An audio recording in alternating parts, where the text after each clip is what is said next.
नमस्कार, मैं हूं अरुण तोमर। आप देख रहे हैं स्वराज एक्सप्रेस। खबरें विस्तार से।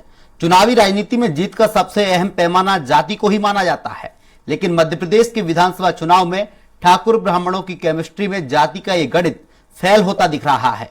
देखिए रिपोर्ट।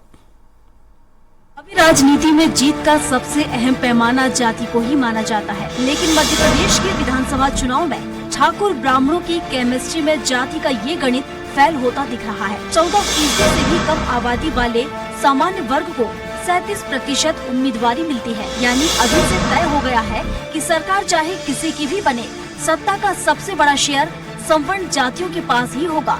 जाति गणना का वादा करने वाली कांग्रेस ने भी 230 में से 60 सीटों पर ठाकुर ब्राह्मणों को उम्मीदवार बनाया है। भाजपा ने ऐसा कोई दावा नहीं किया है, लेकिन उसने भी इन्हीं वर्गों को सबसे ज्यादा टिकट दिए हैं। वहीं हमने जाना कि दोनों ही पार्टियों ने किस जाति को कितने टिकट दिए।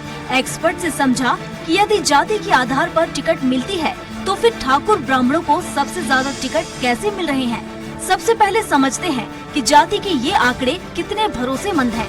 दरअसल आधिकारिक तौर पर देश में जातिगत जनगणना 1931 में हुई थी। ओबीसी, एसटी और एससी कैटेगरी का सामूहिक डेटा अलग अलग स्टडीज में सामने आता रहा है, लेकिन इन वर्गों की जातियों के बारे में स्पष्ट आंकड़े सरकारी दस्तावेजों का हिस्सा नहीं है। मध्य प्रदेश विधानसभा चुनाव के लिए कांग्रेस भाजपा के उम्मीदवारों की सूची में ये सामने आया है कि प्रदेश की 50% आबादी वाले ओबीसी वर्ग के हिस्से में सिर्फ 26% टिकटें आई हैं। इसमें भी सबसे ज्यादा हिस्सा लोधी और यादवों का है।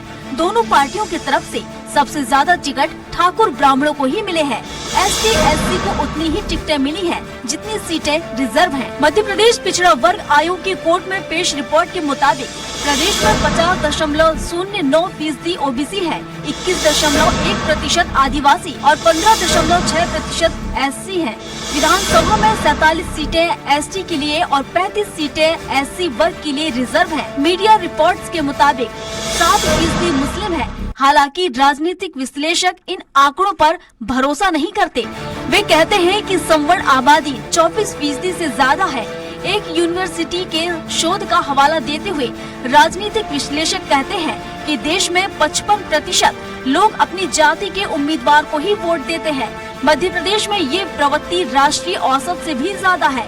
यहाँ 65% मतदाता अपनी जाति के उम्मीदवार को वोट करते हैं। कम आबादी प्रतिशत वाले वर्गों को ज्यादा टिकट मिलने के सवाल पर उनका जवाब है कि जितनी आबादी उतना हक कहने वाली कांग्रेस के लिए ये आंकड़े ठीक नहीं है।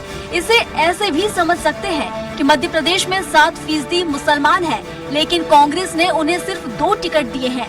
भाजपा तो कभी ये दावा करती ही नहीं है। यदि ऐसा हुआ तो देश में एक नई बहस छिड़ जाएगी। भाजपा कांग्रेस दोनों पार्टियों ने ठाकुर और ब्राह्मणों पर सबसे ज्यादा भरोसा जताया है। दोनों ही पार्टियों ने इन दोनों जातियों के 60 उम्मीदवारों को मौका दिया है। यानी एक बात तय है, चाहे कोई जीते, 230 सदस्यों की विधानसभा में 60 विधायक इन्हीं 2 जातियों के होंगे। जैन समुदाय पर दोनों पार्टियों ने बराबर भरोसा जताया है। इस वर्ग को 7 टिकटें दी हैं। संवर्ण वर्ग को कांग्रेस ने सबसे ज्यादा 85 टिकट दी है, जबकि भाजपा ने इस वर्ग के 79 उम्मीदवारों को मौका दिया है। यानी ब्राह्मण बनियों को टिकट देने में कांग्रेस भाजपा से आगे है। पिछड़ा वर्ग आयोग ने आरक्षण के मसले पर 2 साल पहले हाईकोर्ट में जो रिपोर्ट पेश की, उसमें ओबीसी की आबादी 50.1% बताई गई है।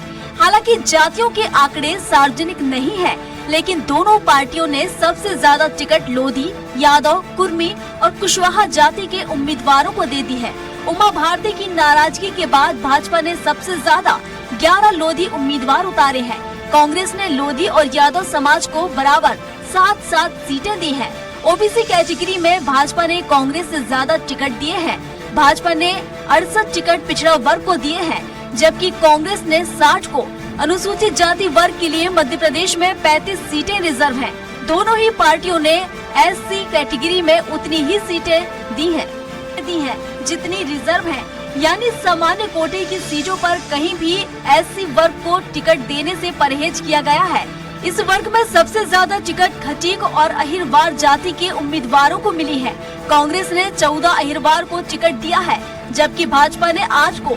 इसी प्रकार कांग्रेस ने 5 खटीकों को टिकट दिया है, जबकि भाजपा ने 10 खटीकों को टिकट दिया है। भाजपा ने SC कैटेगरी की गुना सीट पर अभी उम्मीदवार घोषित नहीं किया है। सरकारी आंकड़ों के मुताबिक मध्य प्रदेश में 21% आदिवासी हैं। इसमें भी सबसे ज्यादा गोंड हैं। गोंड को दोनों ही पार्टियों ने बराबर टिकट दिए हैं। ऐसे में भील और भिलाला जाति को भी दोनों पार्टियों ने ज्यादा टिकट दी है। Desk report, Swaraj express.